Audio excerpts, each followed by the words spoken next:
Hello everyone. Today we have a couple of items to talk about today.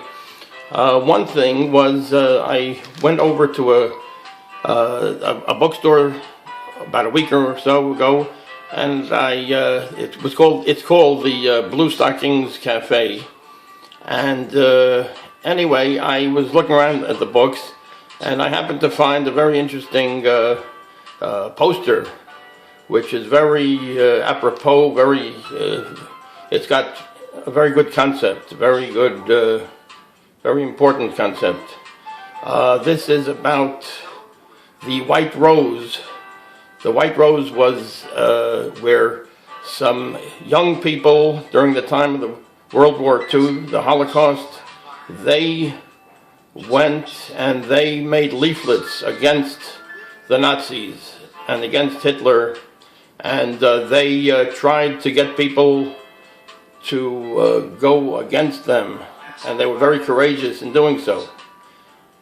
And then we'll talk about the second one. The second one is about the Standing Rock, the protest at Standing Rock, where they're trying to stop the forced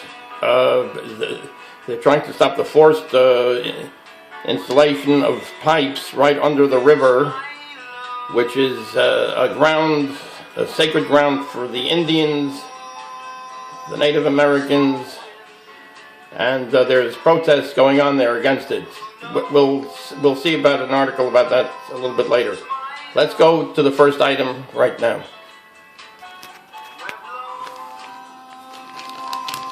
Here, this is the first item.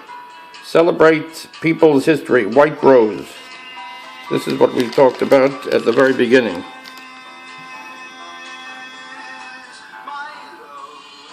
After Hitler took power in 1933, several resistance groups fought against the regime. The White Rose was founded in 1942 and based in Munich. Its members were students: Hans and Sophie Scholl, Christoph Probst, Willy Graf, Alexander Schmorell, and Professor Kurt Huber. Against great odds and heavy repression, they printed 6 different leaflets against the Nazis. And at one point, they painted slogans like "Down with Hitler" and "Freedom in the streets." Freedom in the streets. While distributing leaflets in 1943, they were caught and later executed. Their resistance made them legendary and gave great courage to all who opposed the Nazis. Support the resistance movement. Spread leaflets. That's a quote. The White Rose. They called themselves the White Rose. They were against the Nazis, so they became legendary for their courageous resistance against very, very great odds.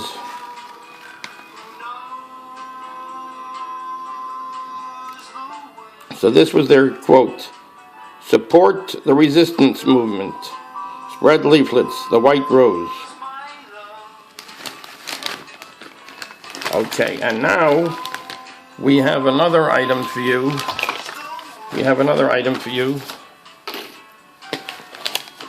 This is from Rolling Stone magazine. This is the Battle of Standing Rock. We'll read this right now. A pipeline. Here, these are the people that are trying to fight the power. Protesters in Cannonbale, North Dakota in September. Defend the sacred. The Battle of Standing Rock. A pipeline in rural North Dakota has become a flashpoint in the climate justice movement. Now musicians are joining the fight. By Andy Green. In October, Dave Mathews visited the Standing Rock Sioux Reservation in in rural North Dakota to meet with children and play a concert as part of an Obama administration program that teams artists with schools in economically deprived areas.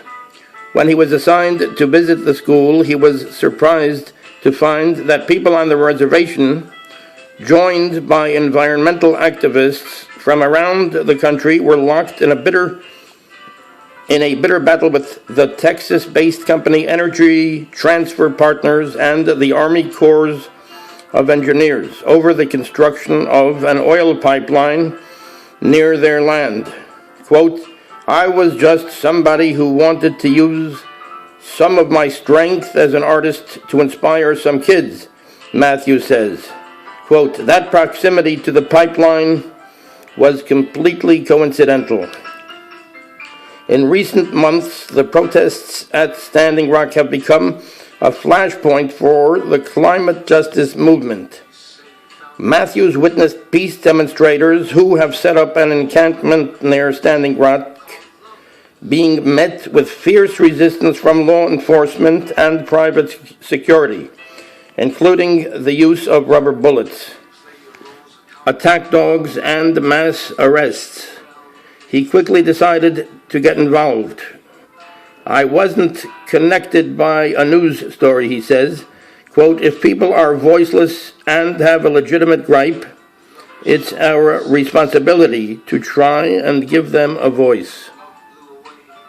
In response, Mathews has organized a benefit concert to take place on November 27th in Washington, D.C., the same day that Jackson Browne, Raitt, and Jason Mraz are staging the Stand in Solidarity with Standing Rock show in Fort Yates, North Dakota, near the pipeline protests. The proceeds will go towards winterizing the protesters' camp and providing legal aid for the dozens of people who've been thrown into crude makeshift jails by local authorities. "I've been surprised by the dogs and the rubber bullets," says Raitt. Quote, "I don't think the people will stand for it." The proposed 1,172-mile crude oil pipeline was originally supposed to go near the suburbs of Bismarck, the state capital, but it was moved to within a half-mile of Standing Rock, where residents lacked the political clout to stop it. Opponents of the pipeline argued that the Army Corps of Engineers broke the law by not preparing a full environmental impact statement before allowing the project to go ahead. Quote, "Big surprise that the Army is in collaboration with big business," says Browne. Quote, this echoes Wounded Knee and the massacres of the last century. It's a continuation of the Indian Wars, and I think that it's everybody's fight. And I think that it's everybody's fight. The movement's main goal is to get President Obama to issue an order directing the Army to reroute the pipeline. So that's the main thing, that they should get President Obama to issue an order directing the Army to reroute the pipeline. If not, cancel it outright. But we've woken up to a world where Donald Trump will be taking the helm, says Browne. So how long do we really have? Despite the odds working against them, Raitt is determined to keep up the fight. I'm never going to give up, she says. We don't have a choice. I mean, I like to breathe, drink water, and live safely. Right now, the fight is on the ground. Here we have Dave Mathews, Jackson Browne, and Bonnie Raitt. So we have two different concepts here. So anyway, the second one is about the, 1 minute. The second one here is about stopping the pipeline being built by the river at Standing Rock because this would be a very grave environmental, it would be very bad for the environment. So anyway, they have these protesters that are trying to stop this pipeline from being built.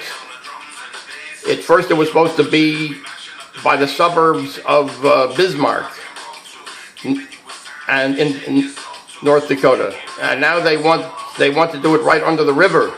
So this river is very important for drinking water for the whole area, and it's very important for people in the area there to have clean water.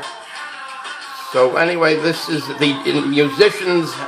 It's throughout the whole country. This is a very important river of drinking water. So anyway, they're trying to stop this pipeline from being built, and the musicians have joined forces with them to help them. Okay, thank you very much, and we hope to see you again sometime. Thank you. Take care.